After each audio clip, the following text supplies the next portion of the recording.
So two of the key topics currently on the table within the ministry and within Slovenia and within our research community and innovation community as well are the adoption of the new 10-year strategy for research and innovation and the adoption of the new Act on Research and Organization.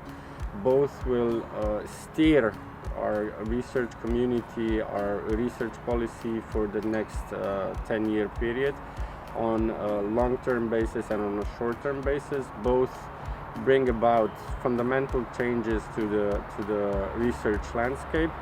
One of those, perhaps the most important, is the change in the financing system of research organization. It introduces stable financing, which in our view gives additional autonomy and freedom of research to the researchers and to the researching groups working in Slovenia. These both acts are important also from a perspective of internationalization and international cooperation, be it with partners in our close proximity or international partners further abroad. And we are sure that they will deliver the goals that we have set on ourselves.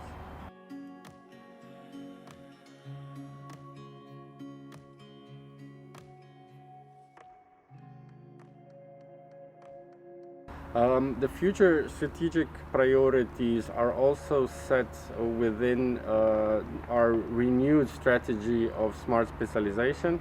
The smart specialization strategy was adopted in Slovenia in 2014, and this renewal actually builds on that process. It will build on the strategic research and innovation partnerships which had been established during the period 2014-2020, and will actually review the priorities set within those strips and build on them further. And this will also be another basis for cooperation within the projects such as AIRING. I think the AIRING project focuses primarily on that. It tries to build on the national policies, the national practices, the national processes, and bring it into a one single process that will define at least the guidance for a common strategic objective at the Alpine policy area.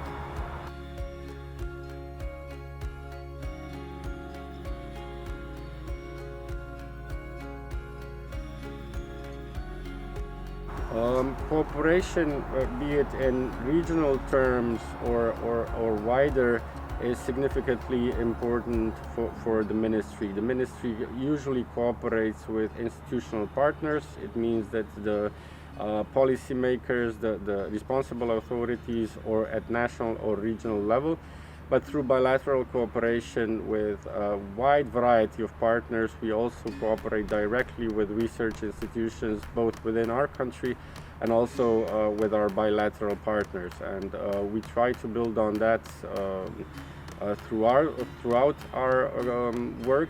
And it's also indispensable for our work to meet the researchers, to see the research landscapes in different regions.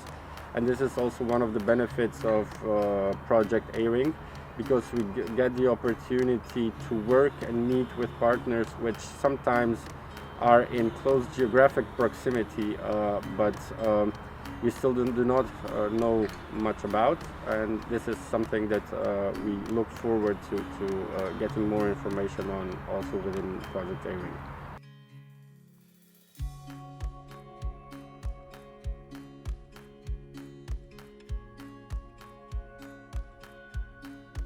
So we mostly cooperate with institutional partners in the region, so that would mean ministries responsible for either education, sport or research at the national level.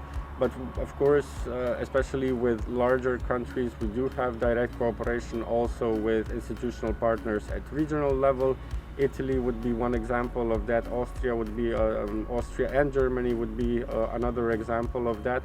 But also, of course, we cooperate with research partners, and one of our tasks is also to facilitate cooperation between the research communities in our country and the research communities at national or regional level in other countries.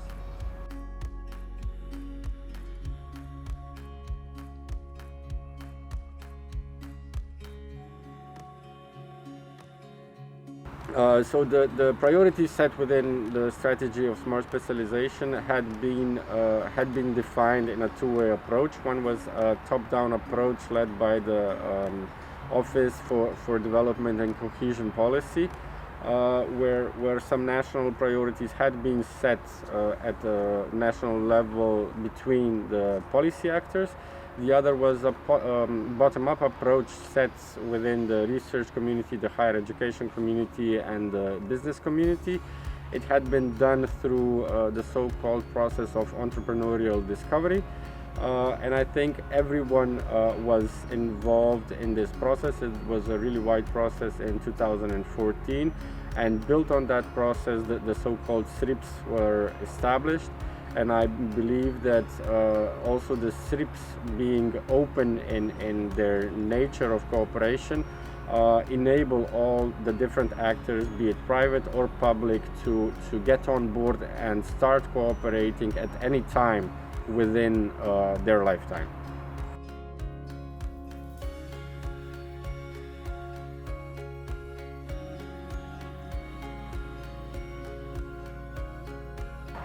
So the workshop we had at the Faculty of Public Administration of the University of Ljubljana, I think it was in the beginning of autumn, was really useful. It was an opportunity in these difficult times to get to meet the people that are working in this vibrant community in person. And even if such workshops are small in the number of participants, if they're short in the amount of time, they're very useful in order to get all the people that are acting in this area to discuss the current issues, to exchange their views, to meet one another, to perhaps establish long-lasting cooperation. So we fully support the ministry such workshops, and we hope to get involved in them also in the future if the circumstances will allow.